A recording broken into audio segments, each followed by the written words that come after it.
Now, you became very active in the bebop movement. And in fact, you did a fair amount of work with Charlie Parker and with Dizzy Gillespie. Yeah. Mm-hmm. So what was Charlie Parker like off the stage? Charlie Parker was one of the most interesting men I've ever met. It's a tragic part of life that he was so hooked on cocaine that it just destroyed him. When he was when you could catch him at particular times when he was really not strung out, he was a remarkable human being. Okay. I mean, he was very smart.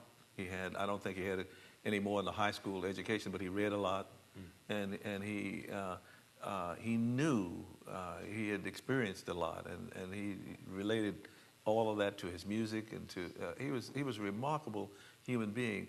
That the tragic thing is that was all destroyed by his habit. I see. And when I worked with him in Birdland, he wanted to show people jazz is something that I play, and it's easy for you to listen to it, and this idea of it being hard to be taught and all that malarkey. See, I'm going to show them, and that's what that first job at Birdland was about for us. He brought strings in. He had recorded with us, and he improvised all of those things over the strings and everything. It's just to say, here's bebop. Okay. But this is you listen to your radio, you hear this kind of thing, and so don't put the music down, just listen more. It doesn't have to be frightening, right? Terrifying. Absolutely, that was what he was saying. That's great. And he did such a good job in that couple of weeks that we spent there that they held us over at Birdland. They took us up to Harlem, and we did a week with Sturvon and a whole bunch of Stan Getz was in the show. Wow. He had with a big band and so forth. That was at it was the, a really the Apollo, nice. I think. Yeah. Wasn't that at the Apollo Theater? It was at the Apollo Theater. That's yeah. fantastic.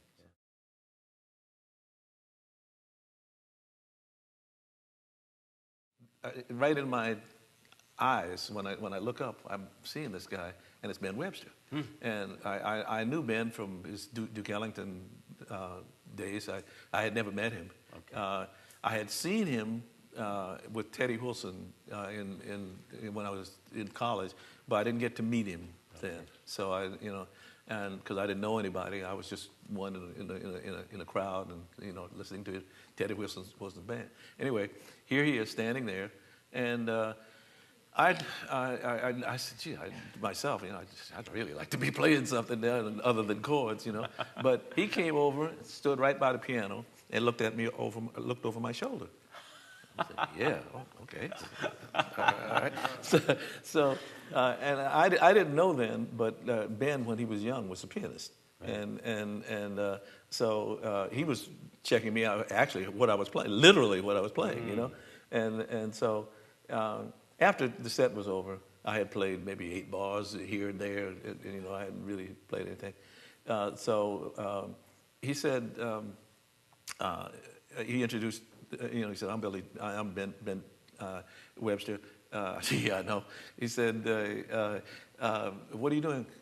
And I said, I just got in town. I said, well, I'm looking for a piano player. Right? So I said, I didn't hear enough of you to really make any decision tonight, but why don't you come down to the Three Deuces on 52nd Street and come there why don't you come in maybe about 10 o'clock or something like that, and I'd like to listen to you and see if, how you play. And he said, and then we'll talk. So to make a long story short, I went in to the Three Deuces and auditioned for him and got a job. So the third day I was in town, I had a job. That's amazing. Had a good job with a famous musician. Oh, wow. Because even at that time, he was well known. Yeah, right. That's amazing.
Thank you.